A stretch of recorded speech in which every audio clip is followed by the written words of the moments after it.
Welcome back. Today we're going to talk about a pair of headphones. These are the SIVGA Anser.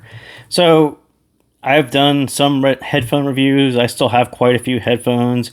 I have quite a few of the plastic clickety-clack style headphones.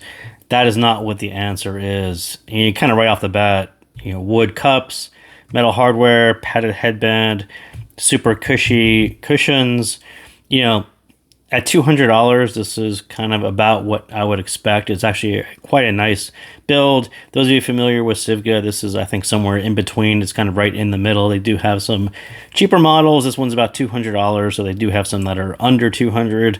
There are quite a few that are above $200. So I think this one actually fits mid-pack.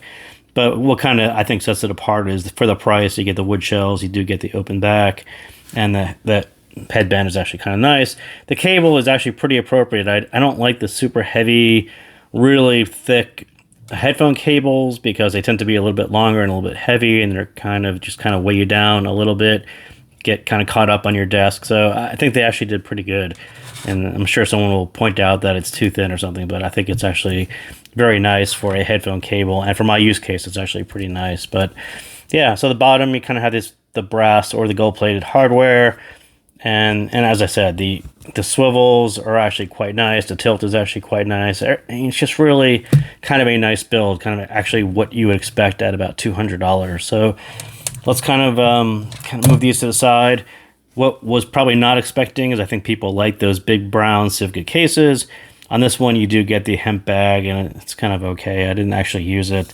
I'm kind of fine without using the bag, but the case would have been kind of nice at $200, but I'm sure that there was a reason why they didn't do it. So what is it? Kind of right off the bat, 50 millimeter dynamic driver, open back wood headphones, kind of we talked about.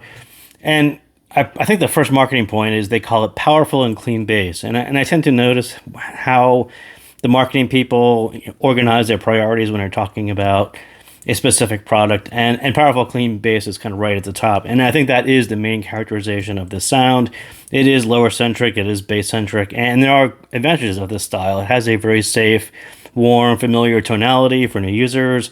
It still has fun because it has quite a bit of bass, but there are some disadvantages of that style of sound as well. It has kind of a less technical sound to it, less treble presence, kind of a little bit more of an inward sound to it. Those of you looking for like super clear vocals, it's not that sad. It's kind of this safe, warm, very familiar if you're used to hearing speakers. It kind of has that kind of that lower end, that thicker sound to it. I just call it familiar. It's very general appealing. So at the price point and maybe who their target market is, I think it's actually pretty appropriate. And I will say that volume matters too on this one, because when I first plugged them in, I had the volume turned down really, really low, and the vocals actually sound kind of clear. And my first thought was, wow, this is going to be a really super bright set. As soon as I turn this up, those vocals are going to be very prominent, very forward, but that's not actually the case. When you turn the volume up, the bass does rise, and the bass will rise right up to meet the vocals, and you end up with this lower centric sound that I just talked about. And if you keep on turning the volume up a little bit, the treble will actually fall in place, and you'll end up with kind of a nice balanced sound. So do be aware that this one is a little bit more volume sensitive.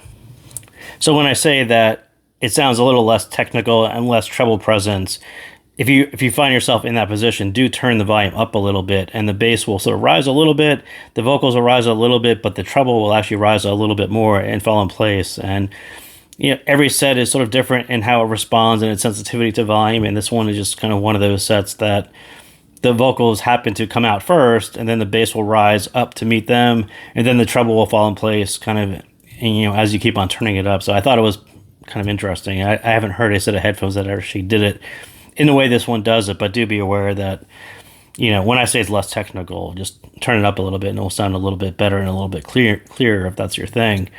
So the bass, it does have that satisfying bass. It has quite a thick sound.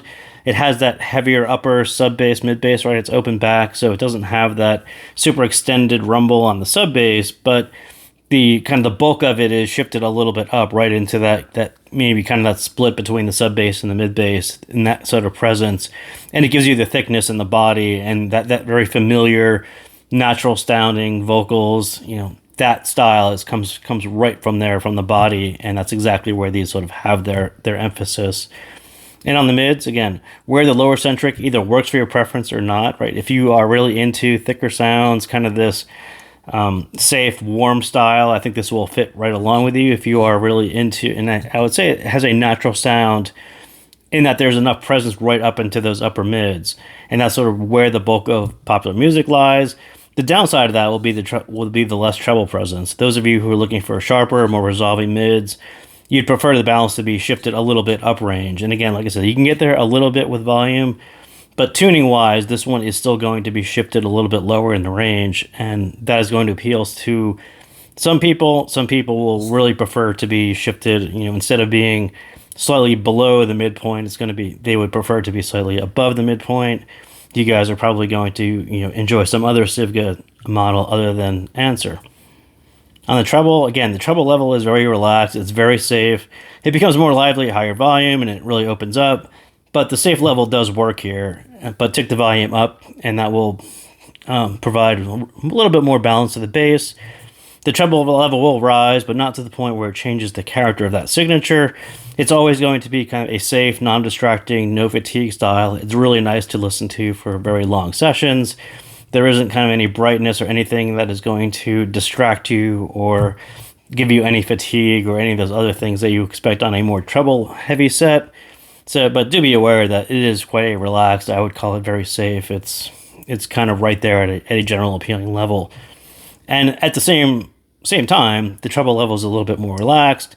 It's going to give you that lower centric presentation, so the tuning is going to be a little bit more inward than projecting outward. You don't have that huge soundstage because you have this kind of relaxed treble that isn't necessarily projecting around your head that you may be used to on some other sets. So that is what I got on the SIVGA Anser. So thank you guys again for tuning in, and I'll see you next time.